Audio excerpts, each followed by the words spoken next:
বন্ধুরা নমস্কার, আমি রান্নাঘরের দীপালি। দেখুন কি নিয়ে এসেছি। সকাল সকাল একটা কড়াইয়ে নিলাম, ওইখানে একটা অর্ধেক কান বেগুন কেটে রেখেছি, তা দিচ্ছি কড়াইটার মধ্যে। এই যে চিংড়ি মাছগুলা দিচ্ছি। ওইখানে পেঁয়াজ কুচি করে রেখেছি, কাঁচা লঙ্কা কেটে রেখেছি, রসুন তেতো করে রেখেছি। এই যে দেখুন সব কিছু দিয়ে দিচ্ছি পরিমাণ মতো।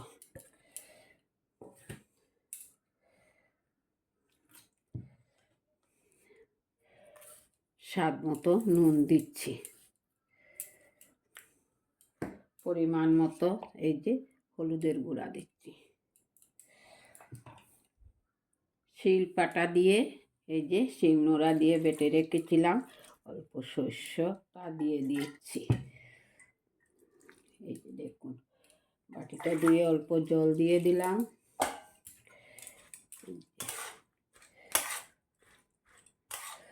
চিংড়ি মাছের ভাপা করছি বেগুন দিয়ে।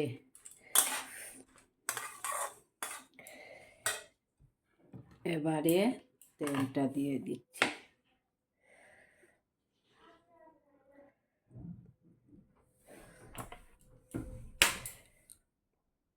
কালার আসার জন্য ব্যবহার করছি অল্প শুকনা লঙ্কার গুঁড়া।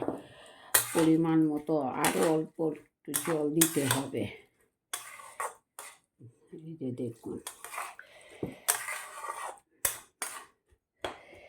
একটা ঢাকা দেব, চাপা ঢাকা দিয়ে বন্ধ করে দেব।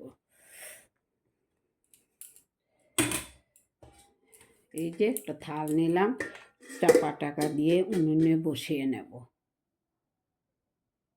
আঁচটা জ্বালিয়ে নিয়েছি, এবারে কড়াইটা বসিয়ে নিলাম। ঢাকনাটা একবার উঠিয়ে দেখি তো কি হলো, মনটা শান্তি পাচ্ছি না।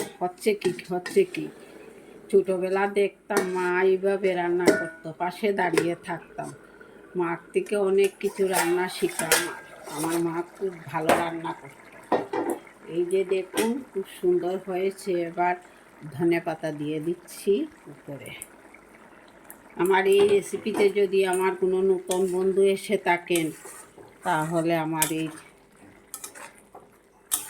রেসিপিটা সাবস্ক্রাইব করে নেবেন, আমার চ্যানেলটাকে সাবস্ক্রাইব করে নেবেন, বন্ধুদেরকে অল্প শেয়ার করবেন।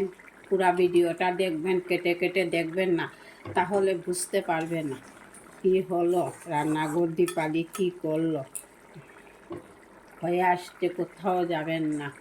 দেখুন হয়ে গেছে, এবার নামিয়ে নিচ্ছি। আঁচটা বন্ধ করে নিলাম। এই যে দেখুন খুব সুন্দর হয়েছে, মাখো। এই রেসিপি যদি আপনাদের ভালো লেগে থাকে, অল্প বন্ধুদেরকে শেয়ার করবেন, লাইক কমেন্ট করতে একদম ভুলবেন না। আমার পাশে থাকুন, আমাকে সাহায্য করুন।